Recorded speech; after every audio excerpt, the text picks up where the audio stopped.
Welcome to the Expert PK and Newbie podcast. Hello and welcome to another episode of the Expert PK and Newbie podcast, the podcast where each week we take a passage of the Bible, we read it together and we discuss it, getting the three different perspectives off of three different people. As always, I have with me Lachlan Miller, our expert. Hello. Morgan Carter, our newbie. Hi. And I'm Joshua Lee, the PK pastor's kid. How are we all doing today, folks? I'm doing all right. It's been back to a busy season. We're back into a school term, which means a lot of the normal, regular parts of my job are back up and happening. And there is lots to do this term. It's quite a big one for church work. But otherwise, doing all right. How are you, Morgan? I'm good. I started a new job 2 weeks ago, so just getting into the swing of that and finding my feet. It's been really good. Working normal shifts, not shift work anymore, which has been nice. And just been catching up with friends because now I've got my nights free. So, yeah, been good. How about you, Josh? Good, doing well. Also busy. I think we're all in the swing of work. We've had, I think for all of us, we've had Anzac Day, so that's been like the one day of like reprieve, like where we get to reflect over that sort of public holiday, but also we get to breathe a little bit. Now, Didn't you get up at 3 a.m. that day? I did, but it was also, I mean, it was, I still was, got up and did the dawn service and everything, but it was still the day off, so I'll take the day off when I can. But yes, no, I've been busy both with work and with family and friends, and then also editing this and trying to get that out each week for everybody. So a lot on the plate, but it's all manageable. Just got to keep the plates spinning up. I don't know which metaphor I'm going with you there. really combined them. No, I know. You can tell how my brain's working at the moment by we're combining metaphors. But no, to answer the question, I'm doing well. What chapters are we reading today, Morgan? So today we're reading Genesis from 23-24 and the first half of 25. Today's passage comes from the book of Genesis, chapters 23, 24, and the first half of chapter 25. Today we read of the death and burial of both the matriarch Sarah and the patriarch Abraham. However, we also see God's promise and blessings continue in the life of their son, Isaac, as he marries his wife, Rebbecca. So last episode we saw the birth of Isaac. The promise of Abraham was being fulfilled, and we see finally we get to see the birth of Isaac there, and different bits and pieces happen along the way, and we also see Abraham's faith get tested through the sacrifice of Isaac right after he is born. He's a couple of years later, but he's then God then goes and says, well, you have to go sacrifice your son. And great faith, Abraham does go ahead with it, but God intervenes and stops it at the end, and we see this enormous amount of sort of faith and a testimony to Abraham just being able to willingly to still follow and go through God, even though something like that is huge, and I don't know if any of us could also do what Abraham did. Yeah, and I think we're meant to see last episode as the pinnacle of Abraham's faith journey. And now we reach sort of the end of his faith journey, not because he loses faith, but it's just the end of the journey. So Sarah, at the very beginning of chapter 23, passes away at the age of 127, which means that Isaac is about 37 now. Okay. Just to put it in perspective of where we are sitting in terms of a timeline, we are good at least 3 decades on from where we were last episode. So quite a bit of time has passed here. Yes. Life has sort of happened, but yeah. And this is sort of, I don't know, it's sort of sad because we've sat with these characters for quite a while now, and now we're seeing the end of their journey here. But it's, as well as one journey is ending as we get into it, another journey is beginning as well through Isaac, and we get to see those descendants as we go through Genesis here. Yeah, this episode is really the passing of the torch. It's the episode where Abraham passes the torch fully onto his son Isaac. And we get to see Abraham mourn and weep for Sarah. We get to see that he did love her, and that there's such amount of grief there. If you lose any loved one, there's a lot of grief, but we see here that he is grieving for his wife here. Is there a reason he buys a cave to bury her in, not just like bury her anywhere. Yeah, to ancient people, probably even more so than modern people, where you bury someone has great significance. And so people were normally very proud of their family tombs. Another thing you need to know about burial is you would almost always bury someone in their native land. Like the final resting place of someone, you wanted to be in the land that they call their own, which is why it's interesting here that Abraham has clearly shown that his land and Sarah's land is now Canaan. Like he doesn't take her back to where they're from, which is traditionally what you would do in that ancient custom, but instead he negotiates for a tomb of his own in this land that he now clearly accepts as his own. And a cave, I would imagine, is a bit more permanent, a permanent resting spot. I sort of imagine our modern day like a tombstone, and I'm not sure if that was what they had back then, but thinking about it, sort of our modern day tombstones. Tombstones could be like can be removed. That land can be like changed. A cave is a bit harder to change, if you will. So I don't know if that plays a part in the reasonings, but I see it as this is now more of a permanent residence rather than maybe possibly a temporary residence. But I do like this interaction here between Abraham buying this plot of land, and it's the first time he's purchasing land too. Yeah, we saw the covenant with Abimelech.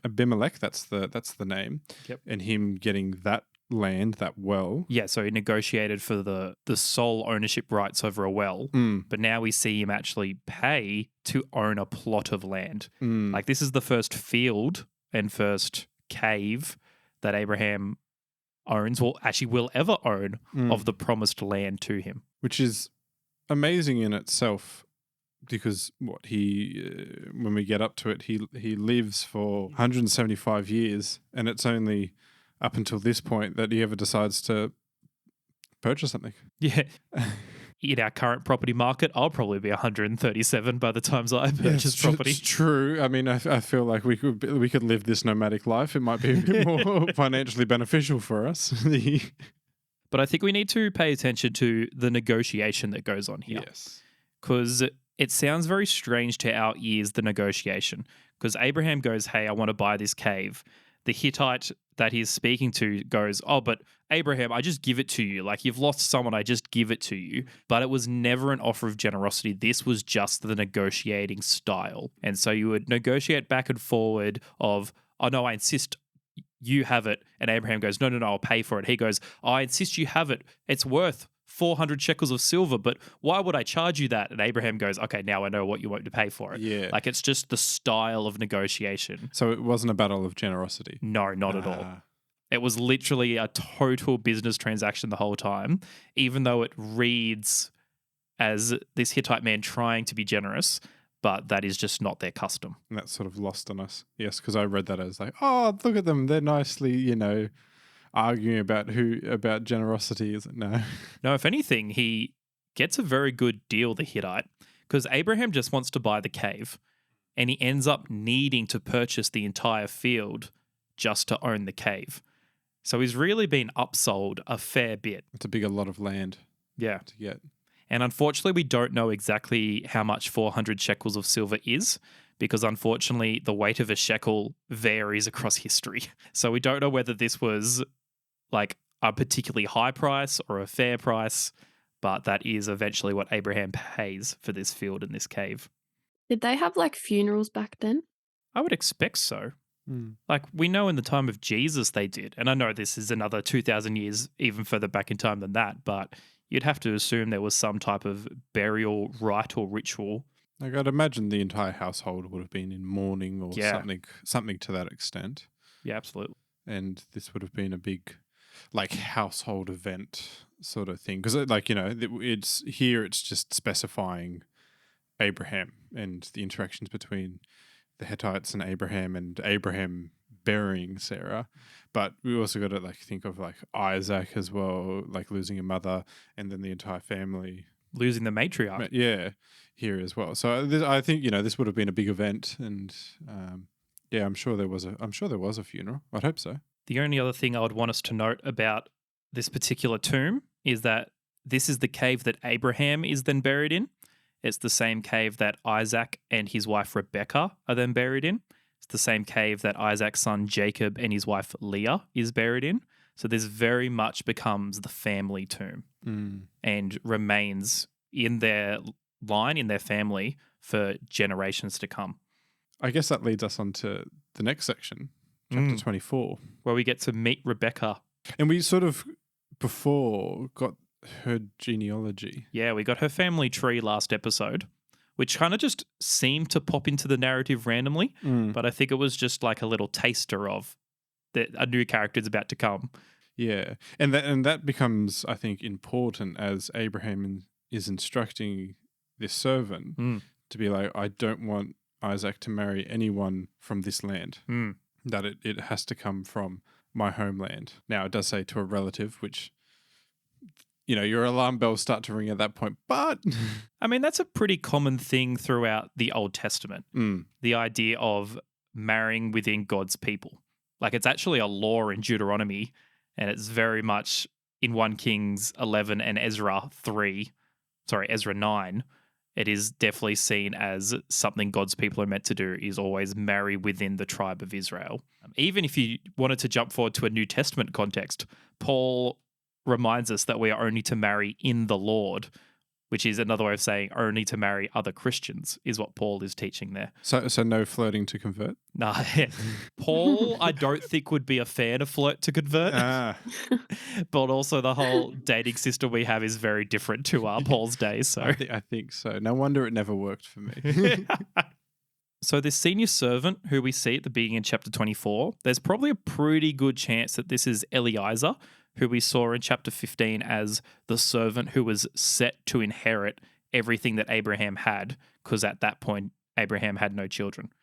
There's probably a decent chance that this is the same senior servant who is still serving his master faithfully, even though he's no longer in the line of inheritance in any way, shape, or form. And sort of not bitter by the sons coming about and now realizing that, you know, not going to inherit that. But I'm sure, like, quite a well-off servant too. So I'm sure it's not like hurting or anything, like being in this role. I'm sure, like, a very honorable role to have. Yep.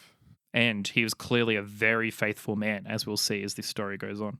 In my study Bible version, something I wanted to note that I thought was really interesting was how long the journey was that they went on. So it says it would have been about 900 Ks and it would have taken them 21 days. There's a long walk. Well, it does say that they took camels. Still, that's a long walk on a camel. Your bum would be so sore. 21 days, like, she must have been special.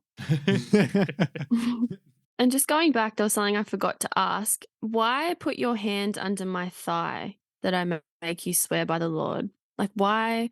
Is there a reason for that motion? Like, why is it not hand on heart or hand on a book, or I don't know, why is it under the thigh? It's a great question. I was actually really surprised when you didn't ask that question immediately. I know, I had it written and I forgot to ask it. So this was a solemn oath of you would put your hand under someone's thigh and make a promise.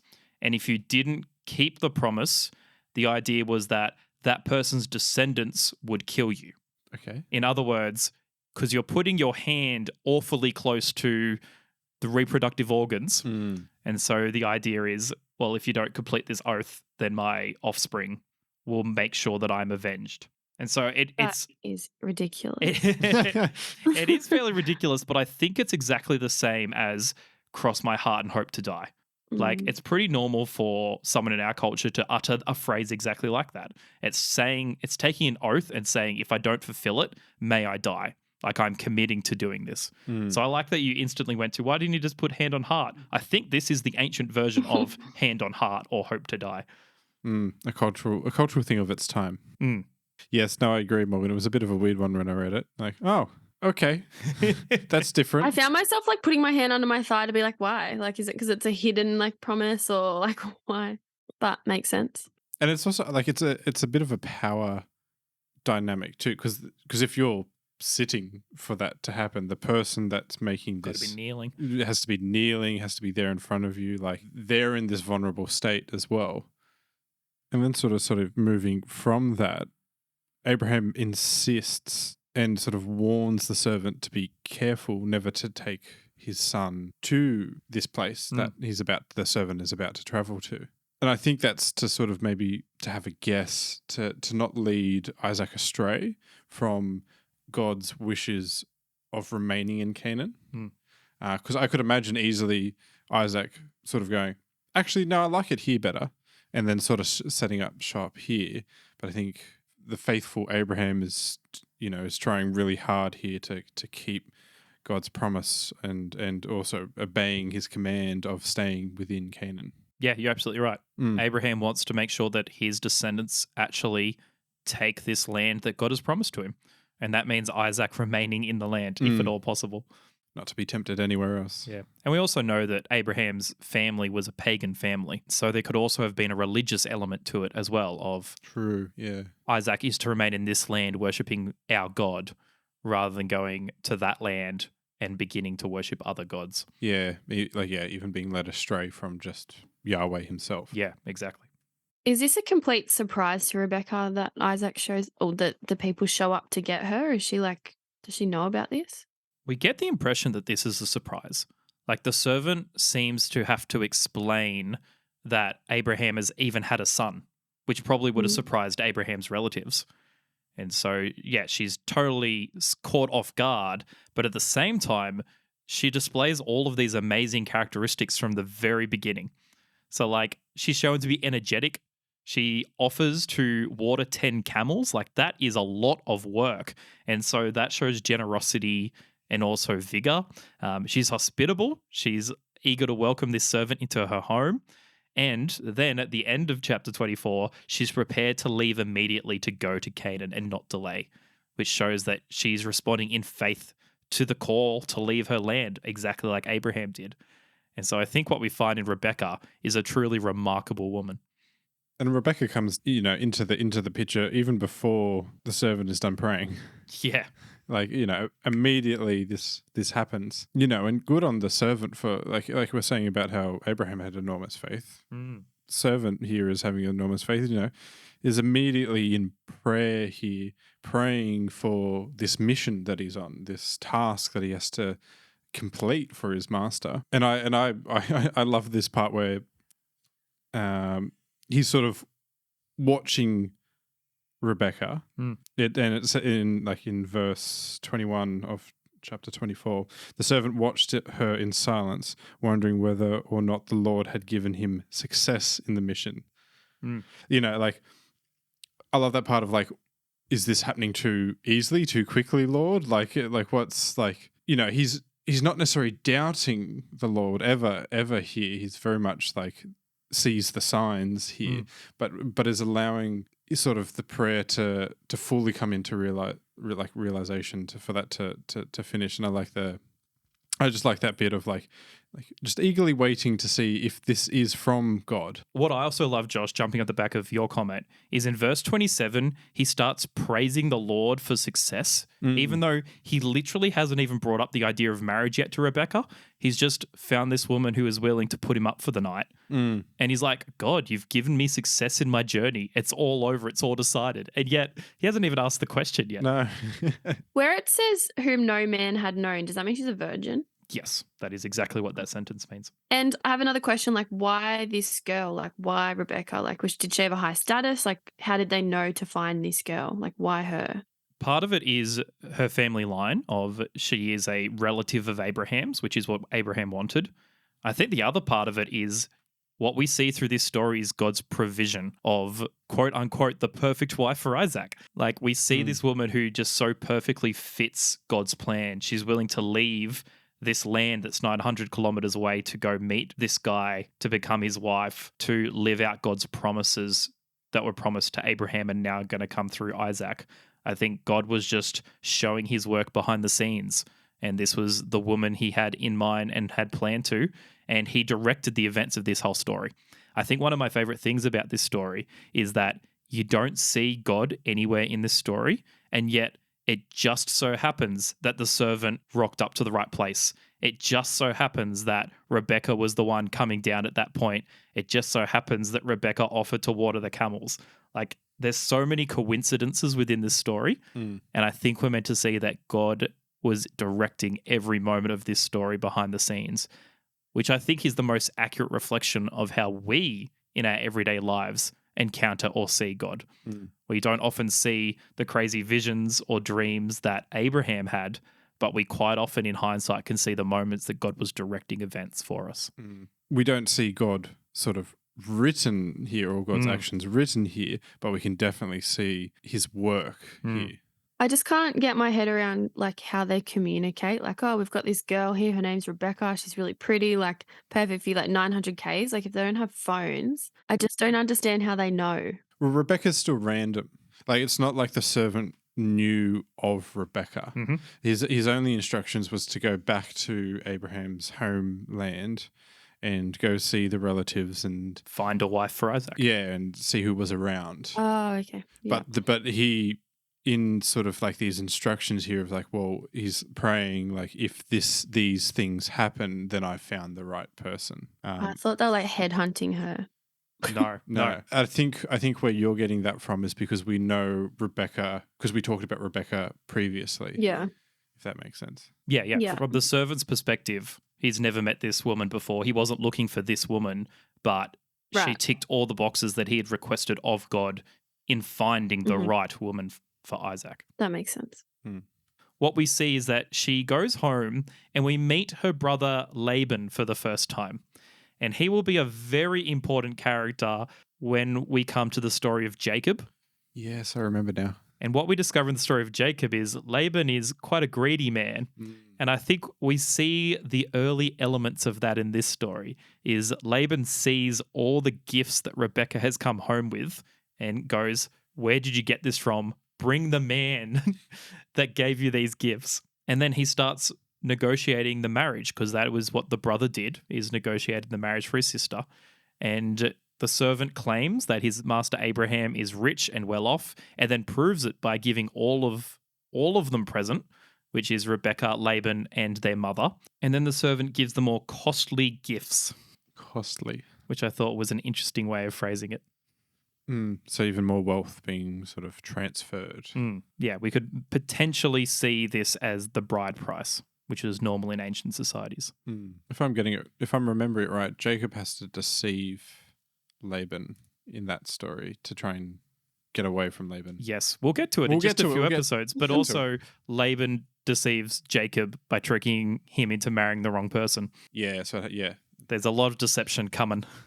For now, we just meet him and he seems great and he seems to be like, yes, sister, Rebbecca, go marry Isaac. This is a great idea. But we will dislike that character a lot by later into Genesis. And I like how like the servant has to explain the events here, like almost like in a way proving himself or like proving how these circumstances have come together, because in the end they then say, well, this must be the work of the Lord here. Like I don't know if he had to prove it or this interaction might have still happened with the same results, but it's just, I mean, from a reading point of view, we then just get the exact same story happen. Repetition is like a key feature of Hebrew storytelling. It's such a common feature used throughout the Bible is to tell the same story almost exactly word for word twice within a narrative because they just love repetition to really drive the themes and the points home. So like reinforces what's happening here. So it's like not only reinforcing it for these characters at the moment, but then us as readers reinforcing, as we said, God's work here. I mean, again, we see the servant at every interaction, every moment, where it sort of goes right for him. He's worshipping the Lord. He's bowing down and onto the ground and worshipping the Lord and thanking him for the success of his mission, which is great to see. Like it's not just like at like one moment or at the end. It's like all these interactions. It's like again, like yes, thank you, Lord. Where it says in 65, who is that man walking in the field to meet us? Is that Isaac who's just come behind a bit later? Yes, it is Isaac, but it's more the case of they are walking towards him. And so they've now finished their 900-kilometer journey back to Canaan. And as they approach where Isaac is and where they're going, Rebbecca sees Isaac for the first time. Cute. Yeah, and she instantly takes her veil and puts it on, which is a pretty normal thing for people of that time period to do in a period of betrothal, was to wear a veil until they were properly married as a sign that they were betrothed. It's very quick at the end. Then Isaac brought her into the tent of Sarah and his mother and took Rebecca, and she became his wife. Yeah. And he loved her, and Isaac was comforted after his mother's death, Oh, which is quite very nice. quick. Yes. When you know. I mean, ordained by God also helps that decision. Yeah, definitely, actually.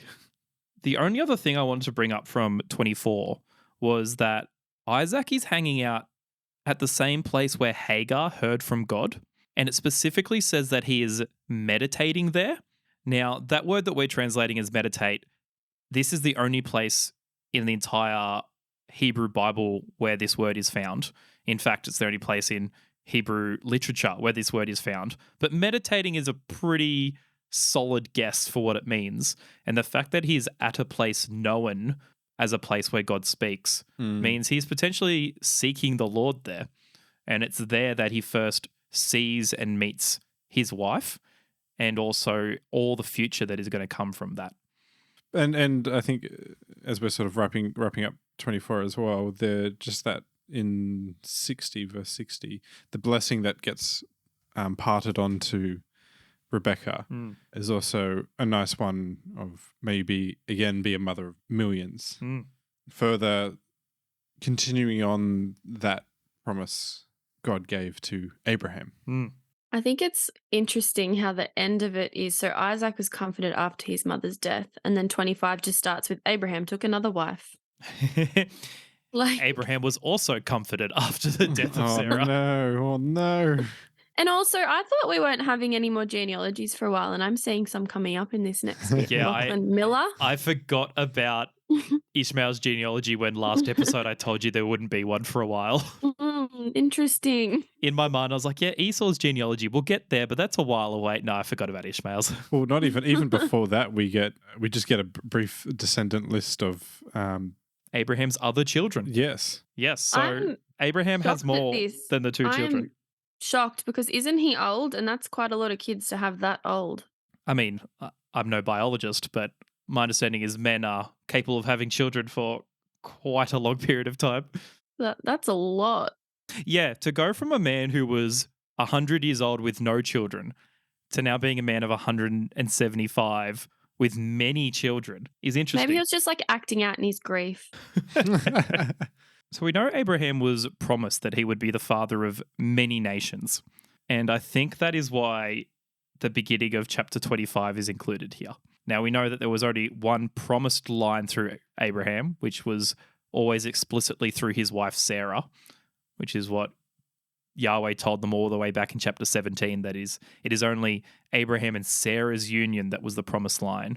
But we do see here that the promise to Abraham of being a father of many nations has come true, because out of all of these kids that he has post Sarah's death, they are almost all linked to different tribes that lived around Israel. Probably the most famous is the Midianites, but all of them become nations of their own merit. And he sends them away from Isaac too.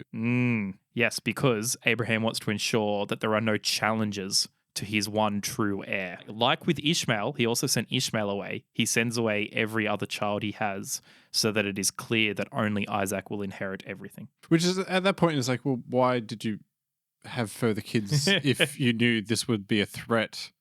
But anyway. I think that verse 6 helps shine some light on that, because he sends all his other sons away with gifts. I think what we're meant to see here is that Abraham does love all of these children. We know that he loved Ishmael, and he was distraught when Sarah insisted that he be sent away. But I think what we see here is that Abraham loves his kids, and so he gives them lavish gifts and then sends them away to protect Isaac. That makes sense. Yeah, like, through his faith, he knew the importance of Isaac, but loved all his All kids. his children. Yeah. Why did God only bless Isaac in verse 11? I think verse 11 is meant to reveal to us that all of the promises and all of the blessings that was bestowed upon Abraham across his entire life have now all passed to Isaac.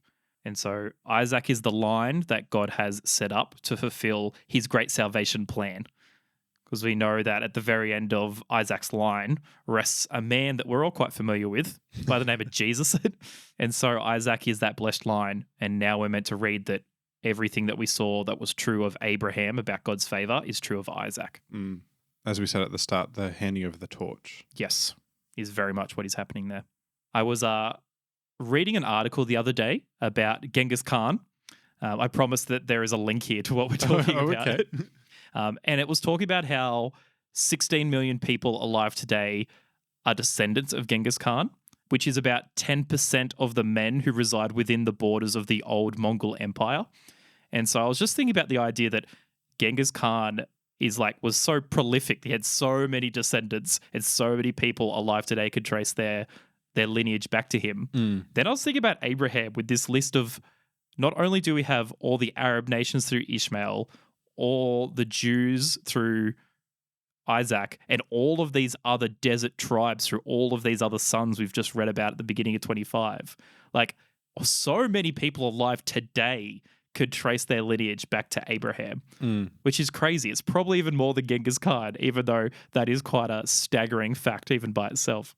Oh, definitely. I mean, it's just fulfilling God's promise. I mean, right there. And it just, it reminds me of, like, look up to the sky, count how many stars.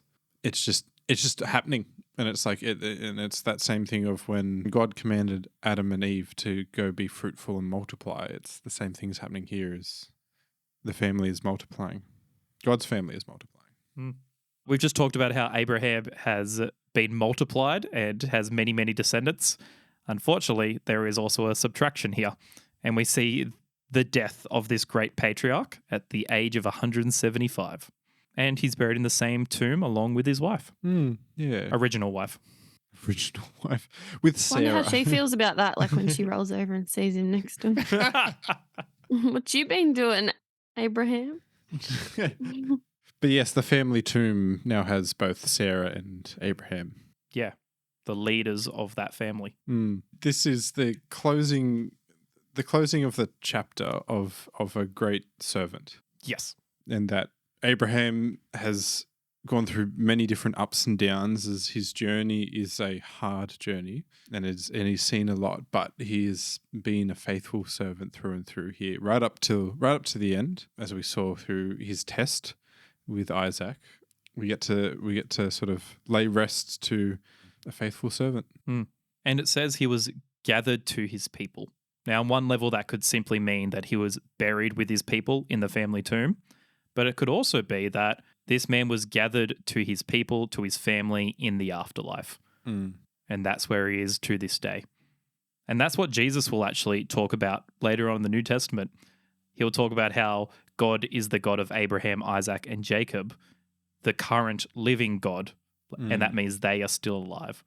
Not on earth, but they are with God. And he's still currently their God. Yeah. So before we finish this episode, I think we need to very quickly also wrap up the story of Ishmael. And it's nice that he's not overlooked. Like, we still get his list here. Like, I could imagine that we could easily just not have his descendants here. And with the death of Abraham, we also sort of close that chapter as well. And we know that we're solely now focusing on Isaac here, especially with the blessings being transferred over to him. Something nice about Ishmael, like, we just get sort of that little bit of wrapping up here of Ishmael. And it's interesting because the Bible in Genesis does it over and over, which is it always wraps up the unchosen line before it then focuses back onto the chosen line. So, for instance, we got all of Cain's descendants and kind of a wrap up to Cain's story before we then went back to Seth, the third son of Adam and Eve, which was the chosen line. Here we get the wrap up to Ishmael before we will then focus on Isaac and his kids. Later on in Genesis, we'll get a conclusion and a wrap up and a genealogy of Esau's descendants before we go back to the chosen line through his brother Jacob.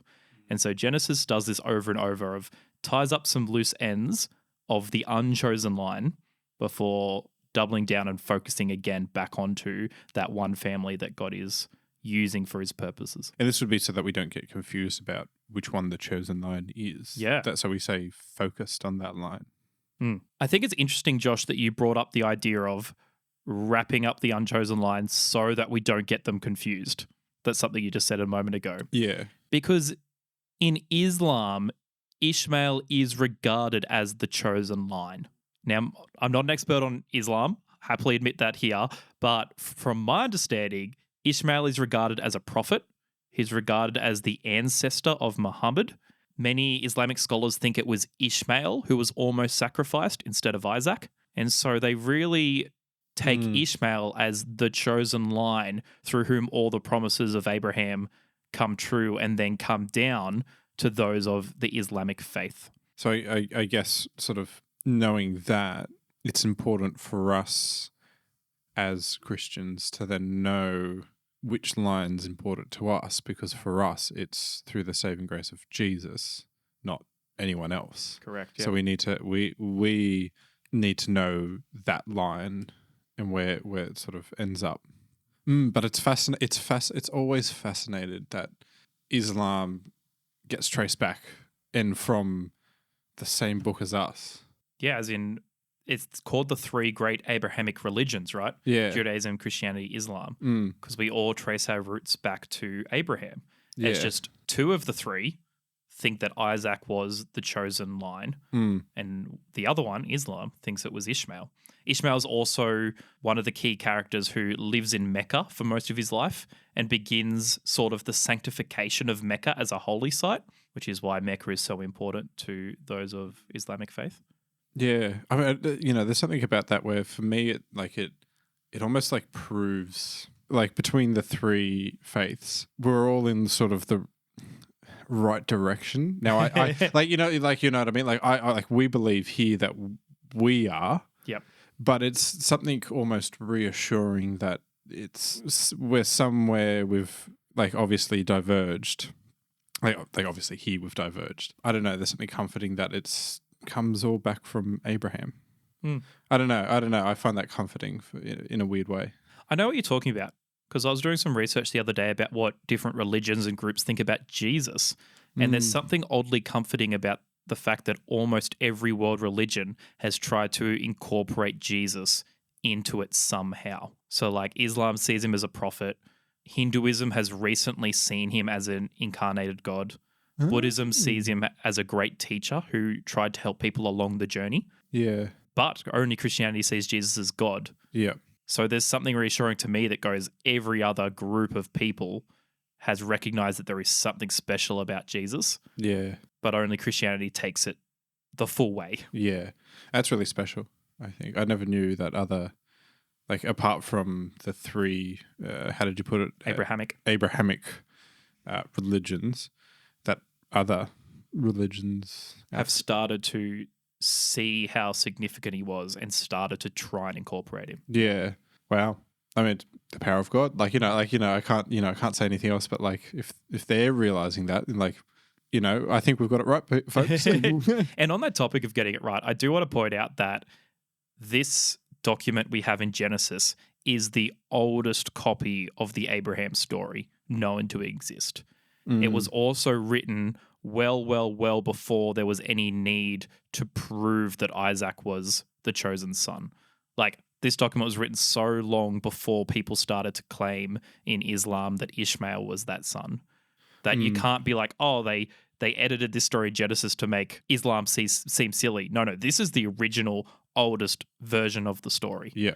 So you're saying it's the OG, it's the original version rather than a copied version, and then they've taken the copied version and we have the copied version. We have the OG original, or as close to the original as possible. What I'm saying is that the idea of Ishmael being the one that Abraham almost sacrificed, or the chosen line through whom all God's promises were meant to come, that story is so much younger than the story of Isaac being the one. Yep. I getcha. Like, we have the oldest possible version of events, which makes me feel confident that we are reading the true events. Yeah. So the story of Isaac predates what people think about Ishmael. Yep, Yes. I got it. I love that. I love those little bits, like those tidbits, those bits of information. It just, I don't know. It's exciting. Like, there's no other way of like putting it. Like I don't know. I always like lap up those little bits of information because I don't know. For me, it makes it all real. It's not just like sitting in a book here, like just reading the text. It's like, I don't know, for something in me, it clicks and goes, wow. The only one other thing I want to say about this little Ishmael genealogy is the fact that he had 12 sons, which is what God predicted back in chapter 17. And so if God is faithful in those small promises, like, hey, you'll have 12 sons, or the promise that he will live in hostility to all his brothers, which was promised in chapter 16. If all of those things are true, and they're very small promises, how much more is God going to fulfill the great promises made to Isaac?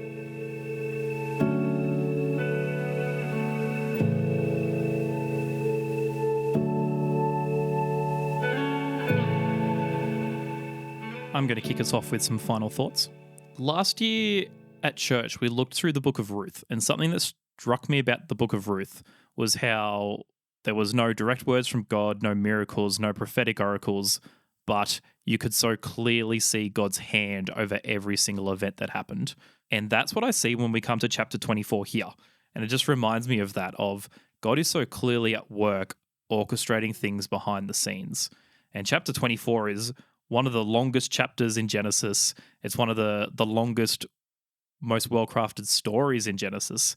And yet, again, it is God behind the scenes doing everything, which just makes it such a relatable story to our experiences. And so I guess my takeaway is that God is in control. My takeaway is, and final thoughts are just the faith of the servant, that at every turn he's praising the Lord, praising God, praising Yahweh here. You know, even though he just sees Rebbecca and fulfills that sort of part of that prayer, and it might be a bit gung ho on like, oh, we've completed our mission here, but like he still is like, you know, thanking the Lord at every single step here, and I love that because like I think we should be doing more of that, even in the mundane. Like it always doesn't have to be in the miraculous, in our day-to-day lives. Like even in the mundane, we should be praising the Lord, because as like you said, he's working there behind the scenes.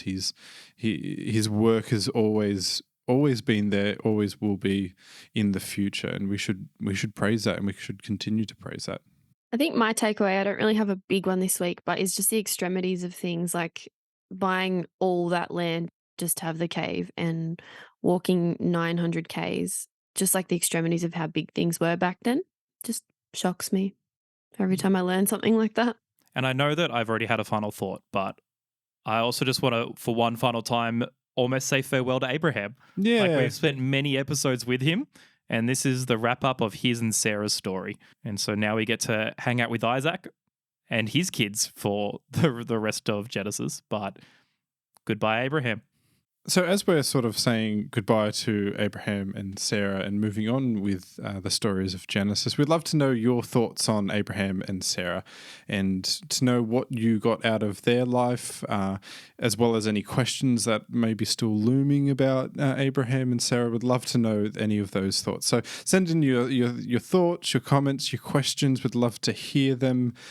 Send them through social media and keep up to date with our social media. We're on Facebook, Instagram. We're also on Patreon, so if you want to financially support us there, head over to Patreon. You get some extra content over there, as well as early episodes and extra long episodes of the podcast.